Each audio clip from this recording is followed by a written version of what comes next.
प्यारे विद्यार्थियों, आप सभी को मेरे इस YouTube चैनल पर हार्दिक स्वागत है, अभिनंदन है। बच्चों, पिछले वीडियो में मैंने आपको अल्प पोषण से संबंधित प्रश्न पूछी थी। इस वीडियो में भी मैं उसी को कंटिन्यू कर रही हूँ, तो आप ध्यान से सुनना मेरे प्रश्नों को और उसका उत्तर अभी मैं दे रही हूँ। बाद में केवल मैं प्रश्न पूछूंगी और उत्तर बिल्कुल ही नहीं बताऊंगी। ठीक है, तो चलो हम तैयार हो जाते हैं। आप भी तैयार हो जाओ, फटाफट आते हैं अपने प्रश्न पूछने के लिए। तो देखो, निम्न में से कौन सा भोजन में विटामिन B12 नहीं मिलता है? निम्न में से कौन सा ऐसा भोजन है जिसमें विटामिन B12 नहीं मिलता है? पहला यकृत, दूसरा मांस, तीसरा मूंगफली और चौथा अंडा। किसमें विटामिन B12 नहीं मिलता है? विटामिन B12 नहीं मिलता है किसमें? मूंगफली में। क्योंकि विटामिन डी प्राप्ति का स्रोत जो है मुख्यतः प्राणिज भोज्य पदार्थ से मिलता है, वनस्पतिज भोज्य पदार्थ से नहीं मिलता है। याद कर लो, विटामिन B12 कभी नहीं शाकाहारी भोज्य पदार्थों में मिलेगा। प्राणिज भोज्य पदार्थ में, जो प्राणी जंतुओं से प्राप्त होता है, जानवरों से प्राप्त होता है, तो क्या प्राप्त होता है जानवरों से? दूध, मांस, मछली, अंडा, इनमें विटामिन B12 प्रचुर मात्रा में मिलता है। माता के दूध में भी अत्यल्प मात्रा में विटामिन B12 की मतलब उपस्थिति रहती है। नेक्स्ट क्वेश्चन, विटामिन B12 का अवशोषण कहाँ होता है? बॉडी के किस पार्ट में विटामिन B12 का अवशोषण होता है? पहला छोटी आंत, दूसरा बड़ी आंत, तीसरा आमाशय, चौथा यकृत। सही उत्तर क्या है? सही उत्तर है छोटी आंत। याद रखो, भोजन का पाचन आमाशय में होता है कुछ हद तक, लेकिन जब अवशोषण की बात आती है, भोजन पचने के बाद अवशोषण की बात आती है, तो ये जो भोजन है वह हमें कहाँ मिलता है, कहाँ पचता है? ये हमें अवशोषण जो होता है, बॉडी जो एब्जॉर्ब करती है, तो छोटी आंत में होता है। छोटी आंत में अंगुली के समान, ये जो उंगली है ना हमारी, इसके ही समान अंकुर होते हैं, जिसको हम कहते हैं विलाई। और ये जो पचा हुआ भोजन है, पचा हुआ विटामिन है, उन सबको ये अवशोषित कर लेता है और टारगेट ऑर्गन्स तक पहुंचाता है। तो विटामिन B12 का अवशोषण होता है छोटी आंत में। नेक्स्ट क्वेश्चन, अच्छा विटामिन B12 करता क्या है, क्यों जरूरी है? पर्नीशियस रक्त अल्पता से बचाव के लिए विटामिन B12 नितांत आवश्यक है। इसकी कमी से हो जाता है हमें ब्लड की कमी, खून की कमी। नेक्स्ट क्वेश्चन है आपके बीच में, विटामिन C प्राप्ति के उत्कृष्ट स्रोत क्या है? विटामिन C प्राप्ति के उत्कृष्ट स्रोत कौन से हैं? पहला आंवला, दूसरा नींबू, तीसरा सहजन की पत्तियां, चौथा संतरा। सही उत्तर क्या है? सही उत्तर है आंवला, गुजबेरी जिसको बोलते हैं अंग्रेजी में। आंवला में सबसे अधिक विटामिन C मिलता है। उसके बाद आता है अमरूद में। विटामिन C का क्या काम है? इम्यूनिटी पावर को बढ़ाना, रोग प्रतिरोधक क्षमता को मजबूत करना।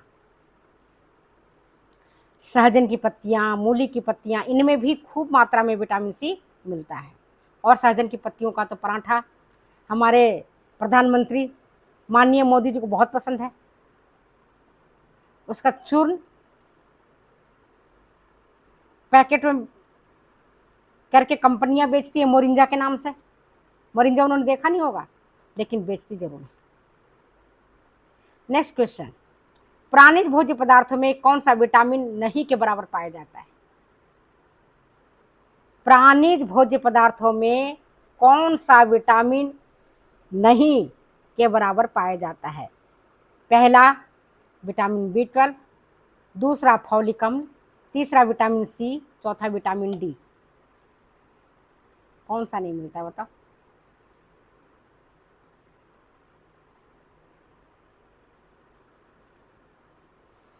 याद रखो, विटामिन C।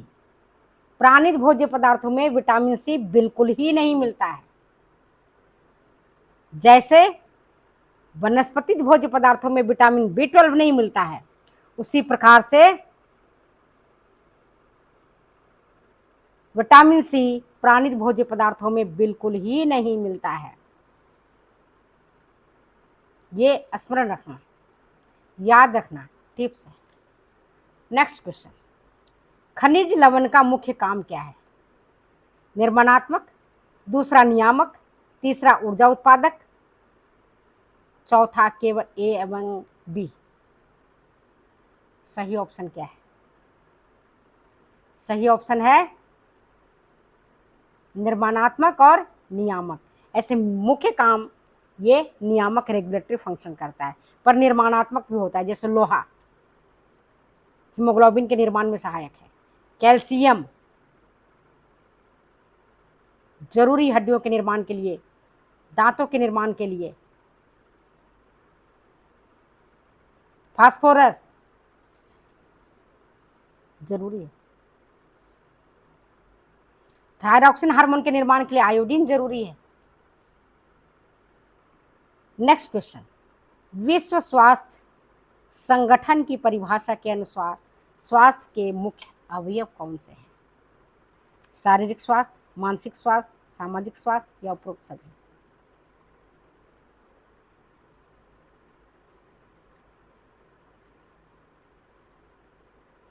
उपरोक्त सभी। तो आज मैंने आपको क्या बताया है? खनिज लवण, अल्प पोषण, कुपोषण। नेक्स्ट क्वेश्चन आपके बीच में है वो ये, कैल्शियम प्राप्ति का मुख्य स्रोत क्या है? दूध, मूली की पत्तियां, सहजन की पत्तियां या दाल? कैल्शियम प्राप्ति का मुख्य साधन क्या है? सही उत्तर है दूध। जो वाइट कलर के होते हैं दूध का कलर कैसा होता है? वाइट। और जो वाइट कलर के आपको चीजें दिखने को मिलती है, भोज्य पदार्थ खाने को मिलता है, उनमें कैल्शियम की प्रचुरता रहती है। समझ? जैसे पालक में कैल्शियम मिलता है, लेकिन वो ज़्यादा हमारी बॉडी के लिए फायदेमंद नहीं होता। वो कैल्शियम हमारी बॉडी में नहीं मिल पाता है, क्योंकि उसमें ऑक्जेलिक एसिड होता है और कैल्शियम उसके साथ मिलकर के कैल्शियम ऑक्जेलेट का निर्माण कर लेता है। ठीक है। इसी तरह से दालों में फैटिन होता है, जो भी नुकसानदायक होता है, और दालों में उपस्थित जो कैल्शियम है, पोषक तत्व है, उनका वो ठीक प्रकार से, जैसे सोयाबीन में है, तो सोयाबीन को भी उबाल करके या उसको भिगो करके खाना चाहिए। मूंगफली है, मूंगफली में अफ्लाटॉक्सिन होता है। कच्ची मूंगफलियां खाओगे तो गले में इस तरह की खराश उत्पन्न हो जाती है कच्ची मूंगफलियों में, तो भी हमारे स्वास्थ्य के लिए बेहतर नहीं होता है। इसीलिए मूंगफली को भून करके खाते हैं, या पानी में भिगो देते हैं, या उबाल देते हैं, तो उसमें जो इसके विषैले तत्व हैं, अफ्लाटॉक्सिन, वो बाहर निकल जाता है और फिर मूंगफली हमारा खाने योग्य बन जाता है। सोयाबीन की सेम स्थिति है। तो अगर हम अपने स्वास्थ्य को उत्तम बनाए रखना चाहते हैं तो हमें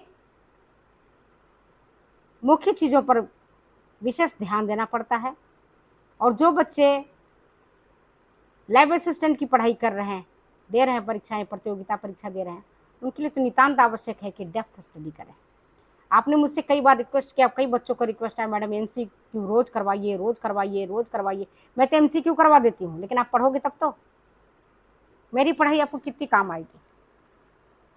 जब तक आप खुद नहीं पढ़ोगे, हम आपको रोज़ करवा देंगे, रोज़ पढ़ा देंगे, लेकिन पढ़ना आपको पड़ेगा। तो दोस्तों, प्यारे विद्यार्थियों, मैं अपनी वीडियो को यहीं विराम देती हूँ। फिर मिलते हैं मैं अगले टॉपिक पर। मैं इस टॉपिक को ख़त्म करवा दूँगी और आप देखते रहना, पढ़ते रहना। ठीक है? Okay, bye.